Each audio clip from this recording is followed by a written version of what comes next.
नमस्कार दोस्तों, मैं आपका दोस्त और होस्ट राजमला और आप देख रहे हैं द बम्बार्ड की खास साक्षात्कार की श्रृंखला की कड़ी में मैं आप सबका स्वागत करता हूं। इस श्रृंखला की कड़ी में हम आपको मिलवाते हैं बड़े नामी राजनेताओं से और बड़ी नामी हस्तियों से। इसी कड़ी में आज हमारे साथ जुड़े हैं यूथ कांग्रेस के जिला महासचिव साकिर भारती जी। तो चलिए मैं सीधा रुख करता हूँ साकिर जी की तरफ। नमस्कार सर। नमस्कार सर, सबसे पहले तो मैं चाहूंगा कि आप हमारी जनता को अपना परिचय दें। मेरा नाम शाकिर भारती है। मैं पूर्व में 2 बार सीकर नगर परिषद से पार्षद रहा हूं जी। और मेरा जीवन परिचय यही है कि मेरे पिताजी जमीनों का कारोबार करते हैं जी। और उनके साथ साथ में मैं भी वही काम देखता हूं। जी। आपके राजनीतिक कैरियर की शुरुआत कैसे हुई? मेरे राजनीतिक कैरियर की शुरुआत मेरे से पहले पूर्व में 2 बार मेरे पिताजी ने नगर परिषद का चुनाव लड़ा। जी। उसके बाद में उनको देखकर और वो जो लोगों की सेवा करते थे जी, उस वजह से मुझे राजनीति में इंटरेस्ट हुआ। जी। आपकी विचारधारा भारत कांग्रेस से है। बिल्कुल। आपकी विचारधारा सामने वाली पार्टी से कहां टकरा जाती है? बस यही कि सबसे मिलनसार और दोस्ती है और कोई वो वैसी बात नहीं है। पार्टी तो कांग्रेस पार्टी की विचारधारा और मेरी विचारधारा कांग्रेस पार्टी के साथ है। जी। आपको कहां लगता है कि भारतीय जनता पार्टी की विचारधारा अलग है और मेरी विचारधारा अलग है? आपको ऐसा कहां लगता है कि वो ये काम गलत कर रहे हैं, इस वजह से मैं उनको नकारता हूं? ऐसा है कि उन्होंने राजस्थान में अभी हाल ही में चुनाव हुए जी। उसमें एक भी अल्पसंख्यक को कहीं से भी विधानसभा की टिकट नहीं दी उन्होंने। जी बिल्कुल। जबकि संविधान में ऐसा कहीं भी कानून नहीं बनाया आज तक के किसी अल्पसंख्यक को वो टिकट नहीं दे। इसलिए हमारी और उनकी विचारधारा एक नहीं है। जी। आपके जीवन में जब आपने अपने राजनीतिक कैरियर की शुरुआत की तब आपके सामने क्या क्या चुनौतियां आई, उनके बारे में भी थोड़ा बताइए। राजनीतिक कैरियर की शुरुआत की उस समय चुनौतियां तो ऐसे है कि मेरे जितनी भी युवा टीम है, मेरे साथी है, वो सब मेरे साथ में लगकर और कंधे से कंधा जोड़कर हम लोगों ने हमारी एक अच्छी शुरुआत की। जी। उसमें हमारे जो विधायक जी है उनका मेरे ऊपर सदैव ही हाथ सर पे हाथ रहा है। जी। और उन्होंने मुझे पहली बार में ही कांग्रेस पार्टी का उम्मीदवार बनाकर और मेरे वार्ड में उन्होंने भेजा और मुझे मेरे वार्ड की पब्लिक ने अच्छा आशीर्वाद देकर मुझे भारी बहुमत से चुनाव जिताया।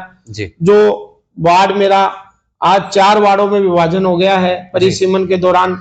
उस समय ये सबलपुरा से लेकर शिव कॉलोनी, सबलपुरा, गोपीनाथ जी की धानी और ये अपना रिलायंस ऑफिस, कुबा कॉलोनी, जी, रोशनगंज, हुसैनगंज और झाड़ीसा तक ये मेरा वार्ड था। जी। उस समय में वार्ड नंबर 1 से 2008 में पहली बार चुनाव लड़ा कांग्रेस पार्टी से और मुझे पब्लिक ने, सर्व समाज ने मिलकर भारी बहुमत से चुनाव जिताया। जी। आप पूर्व पार्षद थे, उस समय आपने कितना क्या विकास कार्य करवाया अपने वार्ड में, वो भी जनता को खुलकर बताइए। मैं पहली बार पार्षद बना, उसके बाद में हमारे विधायक जी कैबिनेट मंत्री थे जी। और उन्होंने जितने भी मैंने विकास कार्य बताए जी, वो विकास कार्य उन्होंने हमेशा मेरे ऊपर आशीर्वाद रखा और जितने भी काम बताए वो काम तुरंत प्रभाव से उन्होंने करवाया। जिसमें मेरी मुख्य मांग थी कि मेरे वार्ड नंबर 1 में शिव कॉलोनी का जो इलाका है वो काफी पिछड़ा हुआ इलाका था। जी। उसमें एक पेयजल की बहुत बड़ी समस्या थी, जिस पेयजल की समस्या को निपटाने के लिए विधायक महोदय ने मुझे 10 लाख लीटर की पानी की टंकी का प्रपोजल दिया। जी। जिसमें मैं मेरी स्वयं की खुद की जमीन 500 गज जमीन मैंने वाटर वर्क्स में दान की। जी। और उसमें भव्य टंकी बनी। जी। और मेरे वार्ड के पानी की पेयजल की समस्या, सबसे बड़ी जो समस्या थी वो दूर हुई। और उसके बाद में हेमजी चौधरी की दुकान से फतेहपुर रोड से जी और शिव कॉलोनी में हसनैन मस्जिद है जी, वहां तक कच्चा रास्ता था। उस रास्ते में मैंने पारिक साहब के आशीर्वाद से मुझे बहुत बड़ी एक रोड मिली जी। उसके साथ में पैरेलल नाला मिला जी। वो सब बनाकर हमने एक उस एरिया को एक नई सौगात दी जी। स्थानीय नेताओं के बारे में आपका क्या कहना है? उनका रवैया कैसा है? जनता को लेकर उनका व्यवहार कैसा है? बहुत अच्छा व्यवहार है जनता को लेकर। हर आदमी, जब भी हम लोग तो किसी काम से गए हैं जी, तो उन्होंने कभी ना शब्द तो उनके मुंह में है ही नहीं जी। उन्होंने जब भी हमें कभी भी कोई काम के लिए हम लोग गए हैं तो स्थानीय नेताओं ने बहुत अच्छे से हमें ट्रीट किया है जी। और हमेशा ही उनके मार्गदर्शन पे हम चलने की कोशिश करते हैं। यही अच्छे से अच्छा व्यवहार है उनका। जी, अभी वर्तमान में सीकर से आपके प्रत्याशी की विजय हुई है, ये आपके प्रत्याशी जीत हुई है। तो इस बार सीकर में, पूरे सीकर नगर में क्या क्या विकास कार्य होंगे? देखो, पूर्व में भी ये 92 से पारिक साहब ने बहुत से विकास कार्य करवाए हैं। जी। जो सीकर आज जो स्मार्ट सिटी का रूप लेने जा रहा है वो सारी उन्हीं की देन है। आज इतना बड़ा शहर में पार्क बना हुआ है, ऑडिटोरियम बन गया, अभी मिनी सचिवालय बन गया, मेडिकल कॉलेज बन गई। जी। ये सब हमारे स्थानीय नेता और हमारे लोकप्रिय विधायक की देन है। जी। यहाँ से रतनलाल जी जलधारी, जो इस बार उनको 23,038 वोटों से हार का सामना करना पड़ा, क्या वजह रही कि उनको इस बार हार का सामना करना पड़ा? जनता से उनका जुड़ाव नहीं है, इस वजह से उनको हार का सामना करना पड़ा। जी। हमारे विधायक महोदय हैं, वो जब अपने क्षेत्र में सुबह से लेकर शाम तक उनका एक ही काम है, किसी की शादी में जाना, किसी की दुख तकलीफ में जाना, हर आदमी के वो सुबह से शाम तक यही काम है और उनका सेवा के अलावा कोई काम देखा ही नहीं हमने। वो अपना पूरा जीवन इसी कार्य में लगा दिए। जी। हाल ही में जो चुनाव हुए हैं उनमें आपने अपने प्रत्याशी को जिताने के लिए क्या क्या प्रयत्न किए, क्या संघर्ष किया? संघर्ष तो मैंने मेरी पूरी युवा टीम को लेकर और जहां जहां डोर टू डोर हम लोग घर घर गए, जाके हमारी राजस्थान सरकार की जितनी भी हमारे लोकप्रिय मुख्यमंत्री जी की जो योजना थी, 7 गारंटी जो भी सरकार की थी, वो सब गारंटियों को हमने बताकर, और जो योजनाएं जो चल रही थी, चिरंजीवी योजना है, काफी स्वास्थ्य विभाग में जो काफी लाभ मिला जनता को, उस योजनाओं को लेकर हम मैदान में गए थे, उसकी वजह से हमें ये जीत मिली। जी। हम राजनीतिक क्षेत्र की बात करें तो आपका सबसे पसंदीदा चेहरा कौन सा है राजनीति में? राजेंद्र पारिक जी।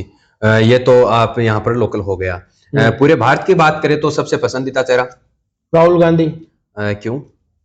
वो युवा है, युवाओं की सुनते हैं, युवाओं के साथ खड़े रहते हैं जी, इसलिए राहुल गांधी हमारा पसंदीदा चेहरा है। जी। आप जिला महासचिव भी हैं कांग्रेस यूथ के, तो आपका राजनीतिक में अगला मूव क्या होगा? बस पार्टी ने मौका दिया तो यही जनता की सेवा करना है, यही हमारा उद्देश्य रहेगा हमेशा के लिए। जी। आप एक अच्छे, काफी एक्टिव कार्यकर्ता और नेता हैं, तो क्या आप भविष्य में कभी बड़ा चुनाव लड़ने के बारे में सोच रहे हैं? पार्टी चाहेगी तो लड़ेंगे, पार्टी के आदेश के अनुसार ही काम करेंगे, वरना कुछ नहीं करेंगे। जी। अब हम राजस्थान की बात करें तो राजस्थान में सरकार बीजेपी की है और आपके विधायक साहब हैं वो कांग्रेस से हैं, तो ऐसे में क्या उनको कोई काम करने में कोई कठिनाई आएंगी? कोई कठिनाई नहीं आएगी, क्योंकि हमारे जो विधायक महोदय वो सीनियर एमएलए हैं जी, और उनका जो कार्य करना और करवाने की क्षमता वो रखते हैं, इसलिए वो कोई कठिनाई नहीं आएगी। जी। राजस्थान में इस बार नए मुख्यमंत्री आए हैं, नए सीएम का चेहरा एक सामने आया है, जिनका नाम भजनलाल शर्मा है जी। उनके नेतृत्व में राजस्थान में क्या क्या परिवर्तन होंगे? परिवर्तन तो वो आए उस दिन से ही हो रहे हैं जी, जरा खुलकर बताएंगे। खुलकर यही है कि परिवर्तन उन्होंने जब से वो आए हैं, हमारी जितनी भी सरकार की, पूर्व सरकार की जो योजना थी वो सारी बंद कर दी जी, और आज से गैस सब्सिडी वगैरह इन सब चीजों पे महिलाओं की काफी लाइनें लगी हुई है, गैस एजेंसियों पे आप जाके देखो, काफी लोगों को परेशानियां हो रही है। ये सुविधा वही तो दे रहे हैं, भजनलाल जी दे रहे हैं सारी सुविधा जी। पूर्व मुख्यमंत्री अशोक जी गहलोत और वसुंधरा राजे, हम इन दोनों की बात करें, इन दोनों का कंपैरिजन करें तो इनमें से बेस्ट कौन है? बेस्ट अशोक गहलोत जी है जी। कैसे है इनमें? अशोक गहलोत जी ने जनता का जुड़ाव व्यक्तिगत गांव गांव ढाणी ढाणी जा जाकर उन्होंने अपने जो जितने भी विकास कार्य थे उन्होंने स्वयं जाकर पब्लिक के बीच में और कार्य करवाए, इसलिए पसंदीदा चेहरा तो गहलोत साहब का ही रहेगा जी। राजस्थान में पूर्व में कांग्रेस की सरकार थी और अब बीजेपी की सरकार है, ऐसे में राजस्थान कांग्रेस सरकार में भी विकास कार्य हुआ है, क्या उतना विकास कार्य नए सीएम के आने के बाद होगा या कुछ परिवर्तन होंगे? नहीं होगा, बिल्कुल नहीं होगा। नए सीएम के आने के बाद तो योजना सारी बंद कर दी गई है, जो गहलोत साहब कर सकते हैं वैसा कोई भी नहीं कर सकता जी। इस बार राजस्थान में कांग्रेस के हारने के पीछे क्या वजह रही? देखो, ऐसा है कि ये जनता जनार्दन है जी, जनता का जो जनादेश हमें जो मिला है वो हमने स्वीकार किया है। हारने की क्या वजह होगी? इतने विकास कार्य तो जीवन में कभी सुने नहीं, कभी देखे नहीं। उतने विकास कार्य कांग्रेस ने कर कर, और जनता जनार्दन है, उन्होंने जनादेश दिया, उसको हमने स्वीकार कर लिया। सर्व समाज के हित में क्या क्या काम किए हैं अपने जीवन में? मैंने सर्व समाज के हित में सबसे पहले तो मैं एक रात्रि जागरणा में गया था। तो कहाँ पर? शिव कॉलोनी में जी। तो वहां पर शिव जी का मंदिर था जी। जो बहुत छोटे स्तर पे बना हुआ था। तो कॉलोनी वासियों से, वार्ड वासियों से बात कर कर उसको भव्य रूप देने के लिए जी। उनसे बात की, और हम लोगों ने, पूरे वार्ड ने मिलकर उसको एक अच्छा रूप दिया। जी। उसी दिन से मेरे दिमाग में एक बात थी कि कभी मैं बालाजी का भक्त हूँ, तो मैंने एक मेरे जीवन में कभी बालाजी का मंदिर बनाएंगे। जी। तो मैंने एक कॉलोनी डेवलप की थी बालाजी कॉलोनी के नाम से, क्योंकि मैं बालाजी के नाम से, कॉलोनी के नाम से काम करता हूँ। जी। तो उसमें हमने 200 वर्ग गज में बालाजी का भव्य मंदिर, विशाल मंदिर बनाया। उसी में हमने शिव परिवार को भी वहां विराजमान किया। जी। और भव्य मंदिर बनने के बाद में वहां पर, और पिछली 2 साल से हम उसी मंदिर के सामने माँ दुर्गा पूजा का भी आयोजन हम पिछली 2 साल से लगातार करवा रहे हैं। जी। तो ये सर्व समाज के बीच में मुझे बहुत अच्छा लगता है। मैं होली, दिवाली, ईद, बकरीद, चारों त्योहार हम बहुत एंजॉय के साथ में, सर्व समाज के साथ में मनाता हूँ। यही मेरा हमेशा से ही ड्रीम रहा है। जी।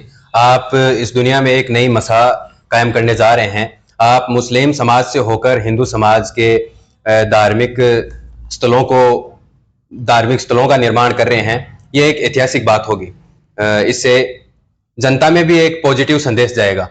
मैं आपसे एक बात और पूछना चाहूंगा। जब भारत में एक महामारी आई थी, कोरोना, उस समय आप पार्षद भी नहीं थे, उस समय आपके पास कोई पद भी नहीं था। उस समय आपने आम जनता की सेवा किस प्रकार की, वो भी आप हमारी जनता को बताइए। मैंने मेरी युवा टीम के साथ मिलकर, मुझे कभी एहसास ही नहीं होने दिया। मेरी टीम ने हमारे कोरोना काल में, हमारे विधायक महोदय, सभापति जीवन खान जी ने मुझे हमेशा, पार्षद नहीं होकर भी मुझे पार्षद का एहसास नहीं हुआ कभी कि मैं पार्षद नहीं। और मेरे जो टीम के जितने भी मेरे साथी है, जो मेरे दोस्त है, उन्होंने सबने मिलकर, हम लोगों ने एक बड़ा अच्छा पैकेज तैयार किया। उसमें हम लोगों ने राशन किट तैयार की, और सैनिटाइज वगैरह पूरे घर घर जाकर हमने मशीन द्वारा करवाई। मास्क वगैरह जो भी हमें परचेज करना था, वो परचेज करके हमने घर घर बांटे लोगों को। ये सारी सुविधा हमने हमारी टीम के माध्यम से और आम जनता तक पहुंचाई। जी। आज आप हमारे चैनल के माध्यम से आज के युवाओं को कोई संदेश देना चाहते हैं, तो वो भी आप हमारे चैनल के माध्यम से दे सकते हैं। मैं युवाओं को यही संदेश देना चाहता हूं कि जीवन में आदमी को, इंसान को काम आना चाहिए, और एक अच्छी सोच के साथ में आने वाले 9 वर्ष पे हम सबको ये संकल्प लेना चाहिए कि हम हमारे जितने भी बड़े बुजुर्गों के आशीर्वाद से, उनके नेतृत्व में जो हमारे कार्य चल रहे हैं, उनको प्रगति पे लाकर और एक देश को अच्छे भविष्य की ओर ले जाना चाहिए। ये मेरी शुभकामना है।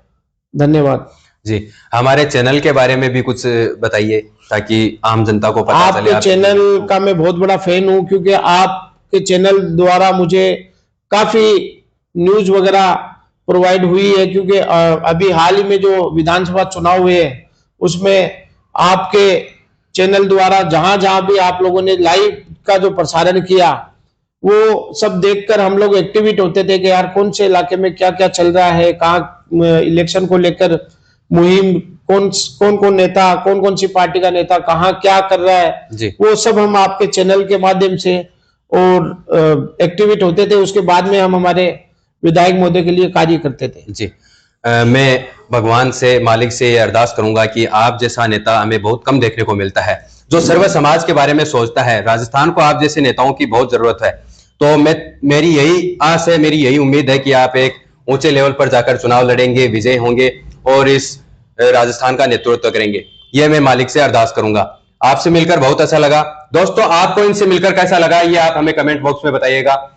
आज ये थे हमारे साथ साकिर जी भारती। इनसे मिलकर कैसा लगा ये जरूर बताइएगा, और इस वीडियो को ज्यादा से ज्यादा शेयर कीजिएगा। मिलते हैं जल्द।